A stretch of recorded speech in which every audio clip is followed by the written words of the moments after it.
ஒத்தையில் உள்ள பாறையில் ஏறிய 5 போலீசாரும் மீண்டும் இறங்க முடியாமல் சிக்கி தவித்து வருகின்றனர். ரவுடியை பிடிக்க சென்று மலையில் சிக்கிய 5 போலீசார் தற்பொழுது மீட்கப்பட்டிருக்கிறார்கள். கிட்டத்தட்ட 10 மணி நேர போராட்டத்திற்கு பிறகு இவர்கள் 5 போலீசார் மீட்கப்பட்டிருக்கிறார்கள். விவரங்களை தர காத்திருக்கிறார் செய்தியாளர் சாலமன். விவரங்கள் என்ன?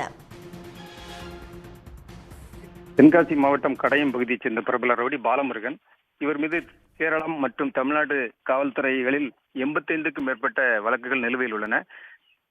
அண்மையில் கடந்த ஒரு மாதத்துக்கு முன்னதாக கேரள மாநிலம் திருச்சூர் சிறைச்சாலையில் கைதியாக இருந்தார்.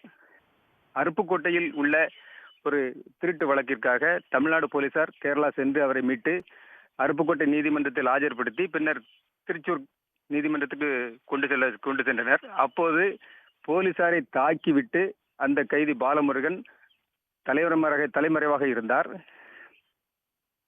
இருந்த பாலமுருகன் அவரது மனைவி ஜோஸ்வினா நேற்று இரவு கடையம் அருகே கடனா நதி அணை பகுதியில் உள்ள குன்றின் மேல் தலைமறைவாக இருப்பதாக கடையம் போலீசாருக்கு தகவல் கிடைத்தது. இதையடுத்து 100க்கும் மேற்பட்ட போலீசார் அவரை சுற்றி வளைத்து தேடும் பணியில் ஈடுபட்டனர்.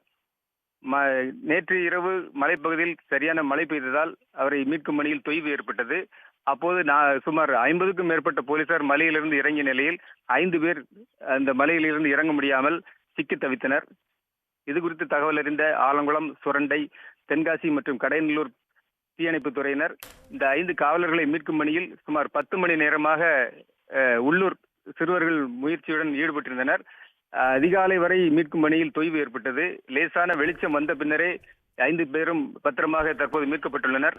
சம்பவ இடத்திற்கு தென்காசி எஸ்பி மற்றும் ஆலங்குளம் டிஎஸ்பி மற்றும் காவல்துறையினர் முகாமிட்டுள்ளனர். எனினும் தலைமறைவாக உள்ள கைதி இன்னும் கண்டுபிடிக்கப்படவில்லை.